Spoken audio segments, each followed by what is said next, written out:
So riddle me this. Who is more miserable? Your average 9 to 9, because they don't take an hour off. Like, that's a 9 p.m. to 9 p.m. gargoyle. A YouTube gargoyle. Or the NHL scheduler. Because I think about it, and it's a toss-up. I go back and forth. Who's the more miserable person? And on a day like today, I tend to lean towards the NHL scheduler. One lone game on a Tuesday. Obviously, there's not going to be any games on Thursday for Thanksgiving. Every team imaginable is going to be playing tomorrow. And you think it's going to be at 7, 7:30, 8, 8:30. You think they're going to stagger them? No, watch. There's going to be 12 games that start exactly at 7. Nothing to watch during the intermissions. And then like 2 10 o'clocks. This guy really is something. And he's given us one game here on a Tuesday. And I know you probably thought maybe there won't be a video. I know someone on the Patreon said, Andy, I watch these videos daily with my 8-year-old son, and he's worried that there's not going to be a Tuesday video, and to which I told him, don't you worry, gargoyle, because Andy's got some sniffs for you. I got some sniffs for you. I mean, are they the most exciting ones? When you dwindle down a slate to one game, you really have to start digging for some sniffs out there. I could find some regular old ones. Yesterday, I knew the under 1.5s were going to come down to the third game. It was tied 1-1, going to that late game, and we got that under 1.5 in the first period. So the pizzeria picks were good. The under 6.5 Blues same game parlay, that one was good. And with the player props, when you go 1 for 2, and you get that Leonard, which opened up at plus 140, and then you get the plus 300 with him and Chychrun, you cannot have to worry about the Noah Cates plays because you're well up into the over plus 4 units with that one player, and then you lose minus 1.5 on the other side. So good day with the props, good day at the pizzeria. And what can we do here on this one-game slate? You have the Edmonton Oilers coming off their best win, reminding everybody that, when they try and they actually put forth an effort, they can actually look okay and beat a Florida Panthers team who had been playing very well. It's crazy to me that how many straight years does it take for you guys to watch something? And, not necessarily the viewers of this channel, but just viewers of anything in general. How many times do you have to see something to go, the Oilers mail in most of the season, and then it could be game 3 against the Kings, and they can rattle off 4 straight, and then beat the Golden Knights in 5, and beat the Stars in 5, and then all of a sudden they're in the Stanley Cup. How many straight years do you need to see? It doesn't matter if Skinner's the worst player you've ever seen. It doesn't matter if Bouchard's playing the worst defense you've ever seen. When this team turns it on and they can get behind Connor McDavid, they're going to be absolutely fine. Yet right now, just go on YouTube, search Oilers disaster playoffs. Just search Edmonton Oilers and see what the narratives are. It's over. I mean, we know what happened the last 2. A lot of people are saying, we know what happened the last 2 years, but this is different. Go look at their roster in the playoffs this year. That's the worst roster I've ever seen. I mean, you had to try to convince yourself that, no, they got Podkolzin and Kapanen and Henrique on this crazy. I mean, that's really something out there. Meanwhile, the Panthers are rolling out Marchand, Lundell, and Luosterainen as their third line. Anyway, we have the Edmonton Oilers coming off their biggest win, playing against the Dallas Stars, the team who they've eliminated twice in a row in the Western Conference Final. That Dallas Stars team is going to be a little bit short-handed. They're going to be missing old Mikko Scamptonen, who's going to be suspended after just cross-checking whoever he wants right in the back, taking players out. So he's not going to be playing, but that's not the only player.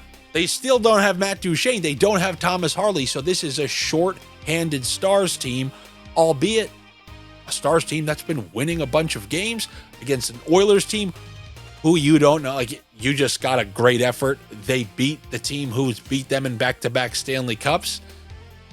Are we going to get an awful Edmonton effort? You would hope that's not the case, but you really never know with them.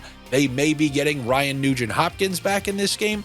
When it comes to things that I like, well, You guys remember the playoffs, right? When I said when it comes to Edmonton, you can just auto bet it because of how in flux the lines have been and will continue to be. Edmonton, if they don't like the way things are going, screw all this, put Draisaitl, McDavid, top. So you think you have your little assortments in order.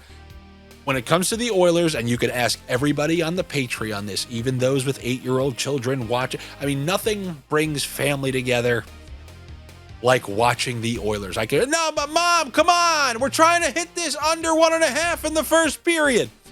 But anyway, anybody on the Patreon will tell you when it comes to the Oilers, I don't have these advanced combos. I don't have take this guy for this guy for that. It's really the same 2 plays I gave you during the playoffs. I do it every single game because of how much these guys produce. And that is Evan Bouchard for a point, Connor McDavid for an assist. That's one. The other is Leon Draisaitl for a point and Evan Bouchard for an assist. It's just the top, no different than any of my other top perimeter of the power play. The 3 guys who handle the puck the most and organizing them in such a way to get some plus money bets. Those are the ones that I would have in regardless. Now, as I, put on my monocle and see what's going on in this game, well, you have Jack Roslovic playing with Connor McDavid, which is a good thing, right? And he was playing with Draisaitl. That's somebody who might be able to weasel a point. Remember what I showed you with Barbashev and Hanifin, and then I showed you with Sagan and Harley, and I showed you with some other, the power play 2 duo type of combo where you take somebody playing with really good players, like when Lehkonen was on power play 2, that was the other one, and you take him with Taves. Well, there's one game, so if I got to be creative, give me that Jack Roslovic point, because recently he hasn't been on the top power play. It's been Henrique up there, especially if Nugent Hopkins is coming back. He's going to be taking that spot, which means Roslovic will be on power play 2, who doesn't even get much time to begin with. But you want a weird combo that's going to be high priced? Give me the Jack Roslovic point with the Matthias Ekholm assist. On the Dallas side, it's difficult because, if this was a Dallas team that was playing the LA Kings, who, they felt comfortable playing in unders, the Sens felt comfortable playing in unders, and you had a low-scoring game. But the Edmonton Oilers are a wild X factor. This could be a 6-5 game or a 2-1 game. If this was the LA Kings and there was no Mikko Rantanen out there, I'm looking at Wyatt Johnston playing with a couple of nobodies, and I would take his under half of a point for like plus 130 or plus 140, whatever they have it listed at, because he's being priced as if he is with Mikko Rantanen. He's not. He's not. He's with Sam Steele out there. And I think Jamie Benn, they're just throwing him out there after just coming back after a couple games. So that's a pretty good time to take an under half of a point on Wyatt Johnston. But I got to be honest, I don't feel too thrilled about it in a game against the Edmonton Oilers with Stuart Skinner in net. But that is the type of play you know what? There's only one. Sniffers can't be choosers on a 1-game slate, so I guess I'm going to go with the under half of a point for Wyatt Johnston. And then let's have some fun, the type of fun that even an 8-year-old could get behind, where everybody gets a medal, everybody gets involved, everybody gets to have a good time. So let's take Leon Draisaitl over there for 2 points. And then because Mikko Rantanen is not going to be playing in this game, we know that Tyler Seguin is going to be weaseling his way back up to the top power play. Now, is it going to be easy to snag 2 points? I would say a lot easier than a couple of days ago when he didn't get any power play one time. So give me 2 points for Leon Draisaitl, 2 points for Tyler Seguin. That could weasel you north of plus 1,000. And look, I didn't give you a pizzeria pick, right? Oh my God.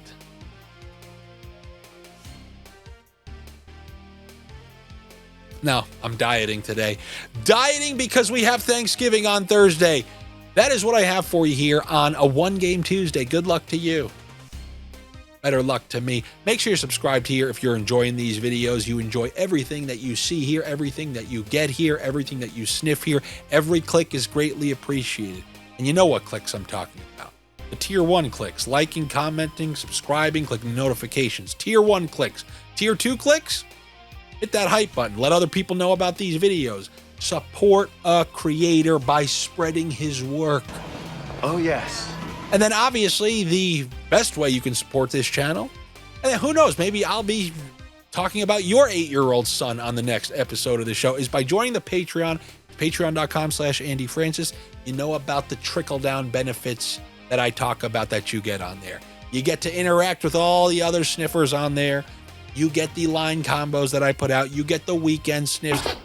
Sniff it. You can feel good about yourself. You know, I always say, anytime you do, like if, you know, you're on the borderline, you don't know where you're going to go after it's all said and done. You don't know if you're going upstairs or downstairs, and you're at that purgatory Beetlejuice waiting room, and they say, well, name me somebody you helped out. I joined Andy's Patreon. I supported a creator.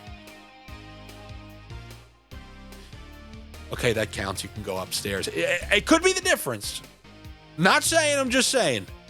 Take it easy. I'll see you tomorrow for just the most loaded round of NHL sniffs you've ever seen before Thanksgiving. Take it easy.